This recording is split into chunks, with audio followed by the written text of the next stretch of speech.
Hello everyone, welcome to my channel Easy Excel. तो आज के इस सीरीज में हम ये तीन चीजें पढ़ने वाले हैं रिलेटेड टू एक्सेल। अगर आप बिगिनर हैं तो आपके लिए बहुत अच्छा मौका है एक्सेल सीखने का। तो पहले हम शुरुआत करते हैं रो कॉलम्स और सेल से। तो आखिर ये चीजें होती क्या है? तो आपको ये जो ऊपर लेटर्स दिख रहे होंगे, ABCDEFG, इन सबको हम कहते हैं कॉलम्स। ठीक है, ये वर्टिकल होते हैं, आपके वर्टिकल नेचर के होते हैं। देखिए, मैं जब जैसे ही क्लिक कर रही हूँ तो एक वर्टिकल लाइन खींच जा रही है। तो ये होते हैं हमारे वर्टिकल कॉलम्स। और ये जो लेफ्ट में आपको नंबर्स दिख रहे होंगे 1 2 3 4, ये होते हैं रोज। तो कभी भी आप एक्सेल की बात करेंगे तो हमेशा जो है आपको रोज और कॉलम्स पे ही काम करना है। आपको बहुत सारे यहाँ पे सेल्स दिख रहे होंगे, like there are many cells. और ये सब का एक ना एक नाम है जो कि शुरुआत होती है जिसकी कॉलम से और फिर रो से। तो अगर यहाँ पे मैं क्लिक करती हूँ तो आप देखिए इस सेल का नाम होगा हमारा कॉलम और रो। तो कॉलम ए, रो 1, ये यहाँ पे आपको दिख रहा होगा, ये जो है हमारा नाम होता है सेल का। आप किसी भी सेल पे आप क्लिक करिए, हमेशा से उसका जो नाम है वो कॉलम से शुरू होगा जे, और फिर रो पे खत्म होगा, that is 7। So this is J7। इन्हीं रोज एंड कॉलम्स के बीच में हम अपना डेटा प्रिपेयर करते हैं। तो फर्स्ट पॉइंट हमारा क्लियर हो गया।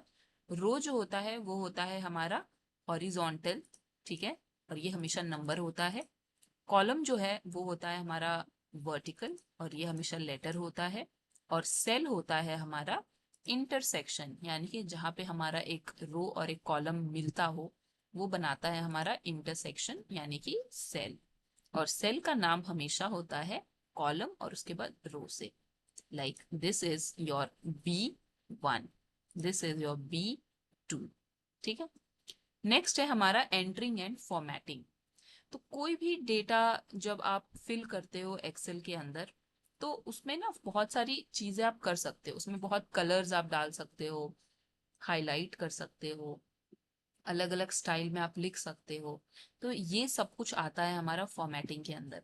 फॉर एग्जाम्पल, ये जैसे कि मेरा कुछ मैंने डेटा एंटर करके रखा है ऑलरेडी। ठीक है, तो ये मैंने सिर्फ अभी टाइप करके रखा है। So this is just a raw data. अब इस डेटा को अच्छे से आप प्रेजेंटेबल करेंगे, अच्छे से आप प्रेजेंट कर सकते हैं वैसा। अगर कोई और अगर ये डेटा देख रहा है तो उसे लगेगा कि ये क्या लिखा हुआ है, ये एक ही साथ सब कुछ लिखा हुआ है। तो इसीलिए हम थोड़ा सा इसको चेंज करते हैं एक्सेल में, और ये बहुत ही इजी होता है। तो सपोज करिए कि जहां पे आपका डेटा लिखा हुआ है वहां पे आपने क्लिक किया, और पूरा का पूरा ये डेटा सिलेक्ट करने के लिए हम क्या करते हैं, हम क्लिक करेंगे Ctrl+A। ठीक है, Ctrl+A से आपका पूरा का पूरा ये डेटा सिलेक्ट हो जाएगा।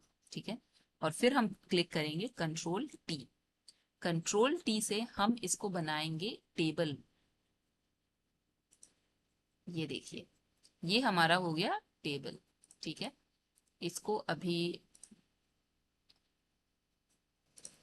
इसको आप एक बार फिर से समझिए। जब मैं यहाँ पे क्लिक करती हूँ Ctrl+T, ठीक है, तो ये पूछेगा आपको कि माई टेबल हैज हेडर्स। ठीक है, अब जैसे कि मेरा यहाँ पे नेम, हॉबी और सब्जेक्ट, ये एक हेडर है, क्योंकि नेम के अंदर मैंने 3 नाम लिखे हुए हैं, हॉबी के अंदर मैंने 3 हॉबी लिखी हैं, और सब्जेक्ट के अंदर मैंने 3 सब्जेक्ट लिखे हैं। अगर मैं ये नहीं लिखती फर्स्ट, ये जो रो है, अगर मैं ये नहीं लिखती तो मैं यहाँ पे, मेरे पास हेडर नहीं है ये चलता, लेकिन अभी मेरे पास ये 3 हेडर हैं।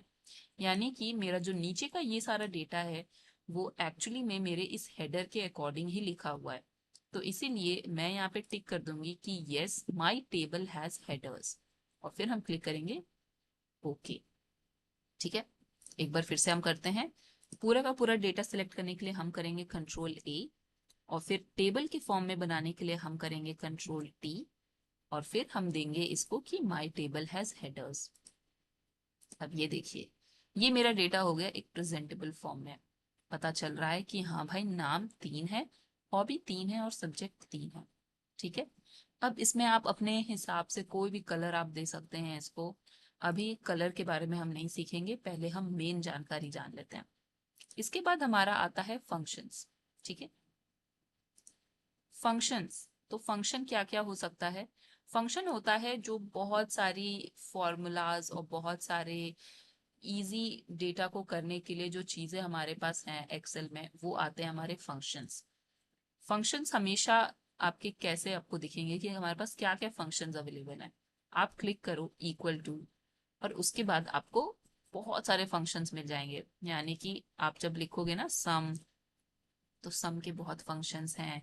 अगर आप लिखोगे सब्स्टिट्यूट, तो सब्स्टिट्यूट के बहुत हैं।